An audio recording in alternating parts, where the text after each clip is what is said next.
కాంగ్రెస్ హటావో దేశ్ బచావో. పవన్ కళ్యాణ్ గారు ఆ మాట ఎందుకన్నారో ఎగ్జాక్ట్ రీజన్ నాకు తెలియదు కానీ పాత రీల్లో నేను ఆ మాట ఎందుకన్నానో చెప్తా వినండి మిత్రమా. నెహ్రూ హయాంలో పిఓకేను కోల్పోయినాం, పైపెచ్చు ఉన్న కొంత భాగం కాశ్మీర్ కూడా వాళ్ళకి ఆర్టికల్ 370 పెట్టి ప్రత్యేక ప్రతిపత్తి ఇచ్చి ప్రత్యేక రాజ్యాంగం ఇచ్చి ప్రత్యేక జెండా ఇచ్చిన కారణాన వాళ్ళు టెర్రరిస్టులను తయారు చేసుకున్నారు. మేజర్ టెర్రరిస్ట్ స్థావరాలు టెర్రరిస్ట్ యాక్టివిటీస్ అన్ని పిఓకే నుంచే జరుగుతున్నాయి. గిల్గిట్ బల్చిస్తాన్ ఖైబర్ పఖ్తుంగ్వా నుంచే డీల్ చేస్తారు.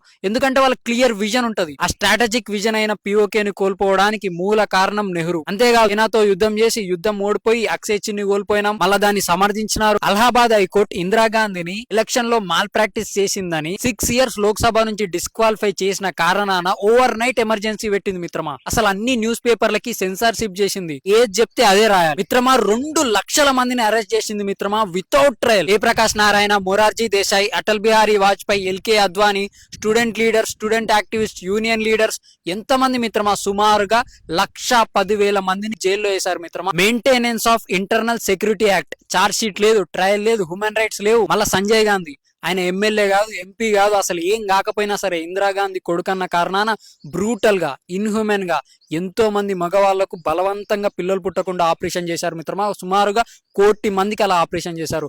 బస్సుల నుంచి, స్ట్రీట్ల నుంచి, ఇంట్లో నుంచి, షాప్ల నుంచి ఎక్కడ కనిపిస్తే అక్కడ ఈడ్చుకొచ్చి ఆపరేషన్ చేపించారు మిత్రమా. కొంతమంది మగవాళ్ళు భయపడి అడవుల్లో దాచుకున్నారు. స్వతంత్రం వచ్చిన తర్వాత భారతదేశంలో ఇంతటి మారణహోమం మరొకటి లేదు, అదే ఎమర్జెన్సీ. తర్వాత రాజీవ్ గాంధీ సుప్రీంకోర్టు ఒక హెల్ప్లెస్ ముస్లిం ఉమెన్ కి కంపెన్సేషన్ ఆర్డర్ ఇచ్చింది. Rajiv Gandhi vote bank politics కోసం సుప్రీంకోర్టునే తప్పుబట్టి ముస్లిం ఉమెన్ యాక్ట్ తీసుకొచ్చాడు మిత్రమా. కాంగ్రెస్ పార్టీ అంటే ఒక పార్టీ కాదు మిత్రమా, ఒక ఫ్యామిలీ మాత్రమే రూల్ చేస్తుంది. ఇంకా కాంగ్రెస్ హయాంలో ఎన్ని స్కామ్లు మిత్రమా. Jeep scam, Bofors scam, Bombay stock exchange fraud, hawala cash, money laundering, sugar import scam, IPO scam, Indian airline scam, rice export scam, army ration scam, Satyam computers, 2G spectrum, ఇట్లా చెప్పుకుంటా పోతే ఏ నుంచి జెడ్ దాకా అన్ని ఆల్ఫాబెట్స్ లో ఉన్నాయి స్కామ్స్. మళ్ళీ మెకాలీ ఎడ్యుకేషన్ సిస్టమ్ తీసుకొచ్చి థియరీ ఎక్కువ, ప్రాక్టికల్స్ తక్కువ. మన చరిత్రను వక్రీకరించినారు, నిజమైన స్వతంత్ర సమరయోధుల చరిత్రను దాచిపెట్టినారు, మన చరిత్ర మీద కొట్టినారు, మన విద్య మీద కొట్టినారు, మన ఉనికి మీద కొట్టినారు,